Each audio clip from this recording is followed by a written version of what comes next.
Adrian, thank you so much for joining us. This is fantastic. We have been loving Black Pumas on the radio station. We're at a modern rock radio station. And what I always say about your music is that it just stands out in like the most refreshing way.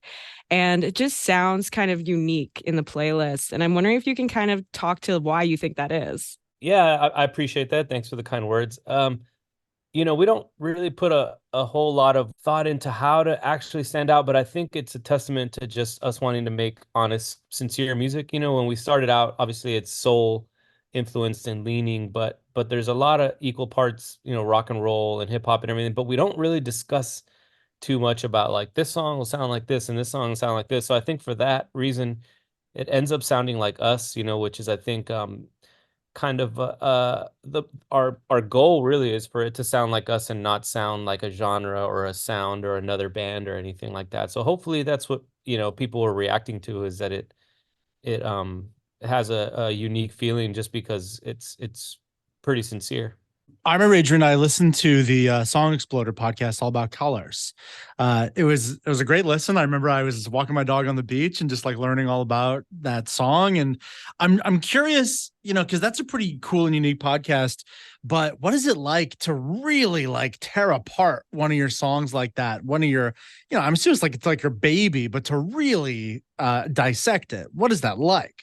Sometimes it's kind of nice to actually be put in in a position to do that because like I said, we tend to not we tend to kind of be in the moment with those kinds of things, and especially something like Colors in the first album. There was such little kind of fanfare around it all when we made it. There was no expectations. We weren't really even a band when we recorded all that album. So there was like it all came from a really innocent kind of place. I don't know if that's I don't know. I'm sure I could come up with a better word than that, but a really kind of naive, innocent place in that we didn't expect that this was all going to happen. So when you have to go back and revisit where you were mentally and at that time is kind of a nice exercise, to go back and put yourself there and be like, wow, it was such a different time because when we make it this making a second album, all of a sudden there's pressure and expectations and fans and hype and all that. So it was kind of fun actually to go back and revisit that moment because and it's when you're in the moment like that, it doesn't always feel like you're making history, but when you go back and revisit it, you realize that those days are special, and it's important to kind of have like mental pictures of what it was like. Kind of diving a little deeper into making that second album and the comparison to the first album, do you want to talk a little bit about like the feeling of kind of jumping in studio again and those pressures that you were talking about? Yeah, absolutely. So we kind of started the first one, I mean the second album, immediately after we finished the first one. It kind of just bled into the second one because it wasn't like I said, when we made the first one, we weren't really like a quote unquote band when we started it. By the time we finished it, we were, but we were really the band was really in the early stages, so we weren't at a place at the place that we are now. So it kind of like we just kind of kept recording, but then once we got touring and seeing the album continue to like be kind of a slow burn and the success of it, snowball and this and the touring as well, it seemed like we were never able to get momentum to finish the second album or to get back to it. We'd kind of pick at it, we'd be on tour and we'd go into a studio in San Francisco or whatever and track here and there, but it never really felt like we never had the momentum that we were making a second album. When we stopped touring and at the end of 2022, it was kind of I think the most important thing for us to be able to make the album too. It wasn't an easy decision to make, but it was like I just don't feel like we would have ever made that second album the way it is now because we would have kept touring. With the success of it, it was like by the time we were coming home from one run, there would be more dates booked, and it'd be like, hey, you got to hit this market, and now we have to hit that market, and now we can come back to whatever city and sell twice as many tickets. And it was like when you see bands calendars and you see like, oh, they have 2 weeks off here, and it never really works out like that in terms of like human years. It's like it Yeah. looks on paper like you have all this free time, but it just doesn't really ever work out like that. So it once we were finally kind of done with touring was when we like really hit the ground running and we picked up and started getting momentum. There it was This one was more difficult. You know, the first one was effortless. It was like, I mean, I don't know if effortless is a word, but we kept like, we just worked at it until it felt finished and we had fun with it, you know. And this one was like, you can't help but feel that kind of pressure over your shoulders, and all of a sudden, you know, there's people around in a record label checking in, and fans and, you know, asking questions and whatnot, and expectations. You know, you don't want to like not do as well as the first one. So, but I honestly, I think in that there was some rough patches where we were dealing with all that, and you know, you start to kind of question everything. But I honestly think that that was the best thing that could have happened to us. It was really Mm. what kind of lit a fire under us to make sure that we made something that we both were like super proud of, and that wasn't repeating the first album, which would have been really easy to do, you know. Paul and I were both a duo in like a radio show. We've been working together for a long time, and you're in a duo as well. So have you found that there have been like really challenging moments that maybe were challenging, but it like brought you closer together as you moved on to the second album? Oh yeah, for sure. I mean, when we made the first album, we hardly knew each other, you know. We Mm. just met, and we had a musical chemistry, and a, you know, chemistry beyond that, because we, you know, enjoyed being around, and, you know, laughed at the same things and same dumb stuff. But we hardly really knew each other. And since then, I mean, we've experienced so much, you know, in the way of touring and our careers. And on top of all that, when you tour so closely with somebody, or when you work so closely with somebody, going on tour and whatnot, like I always explain to people, imagine you all as a partnership, um, traveling together, living together, working together, and not really having any space from each other. So it's like you wake up and you go down from your bus bunk, and you all are waiting for each other, having coffee in the morning. So you see people at their best and at their worst. You know, it's like you don't have any, you know, when you go home from work and you might have had a bad day, you can kind of clock out and get home. And that doesn't really work out like that all the time when you're touring. So we've been through so much together, so much music, so much life,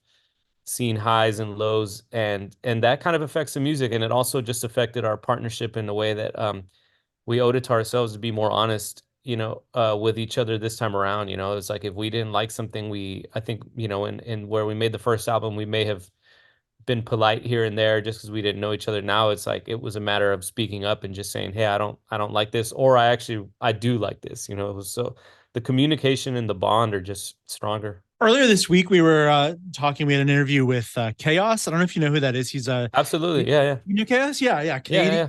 iconic in Canada. Yeah, but he was telling this really good story about how Prince told him to always have songs in the vault.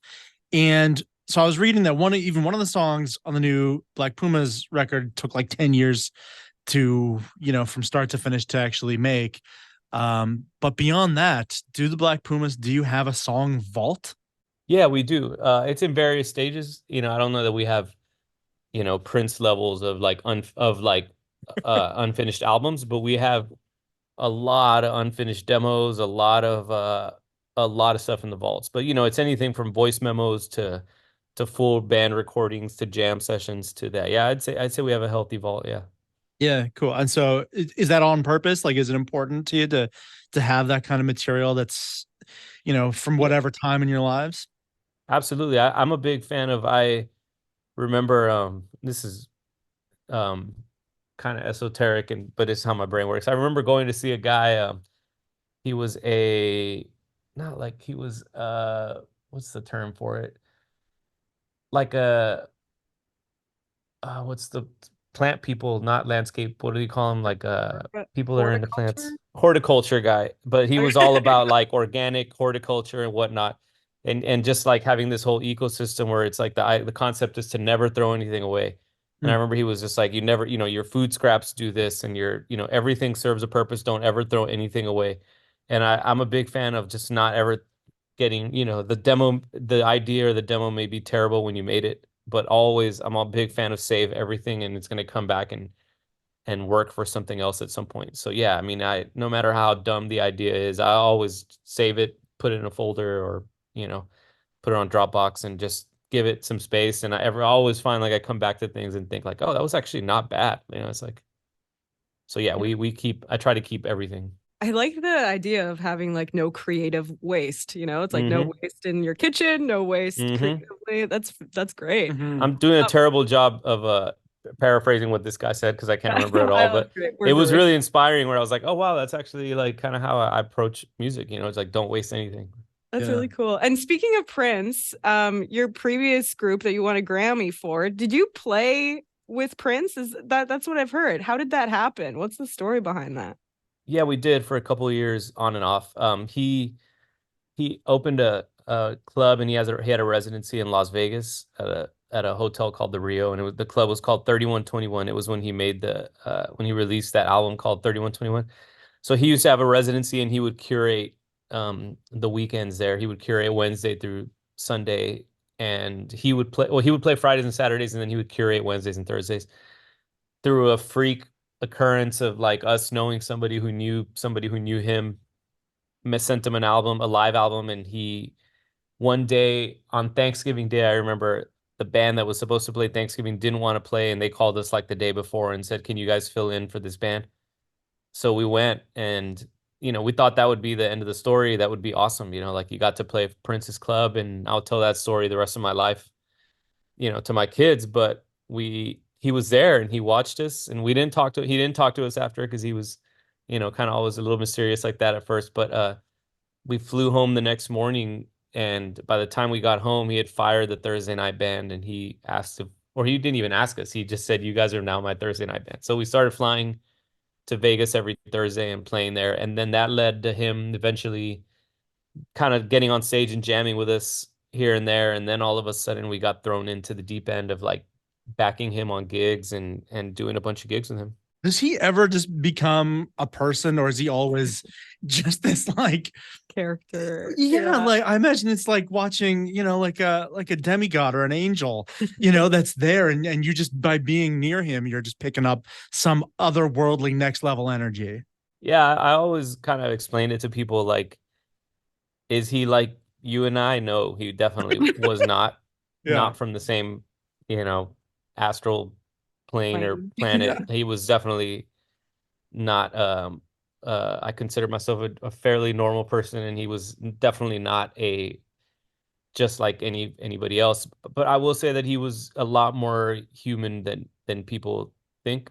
He was a Hmm. lot more down to earth and charming and funny and honest and emotional and whatnot. Eventually he kind of opened up to us and we spent a lot of time around him, and I think it was a later point in his career. I don't know what it was like or being around him in the Purple Rain era or when he was 19 years old and a upcoming star, but he was it was a little later in his life that we knew him. But so yeah, on one hand it was like he was not of this planet. But on the other hand, I think he was a lot more normal than people think. Adrian, it was so great chatting with you. Thank you so much. Congrats on all of your success. Yeah. And congrats. I just was reading what was it, the Austin Chronicle, and you just won a bunch of awards. You just cleaned up for Black Yeah, Pumas yeah. and your own production work. So congratulations on that. That's awesome. Thank you so much. Thank you all so much. Yeah, and thank you for the great music. We've been loving Black Pumas on the radio station. So Seriously. thank you. Yeah. Thanks for the support. Yeah. The Zone at 91.3.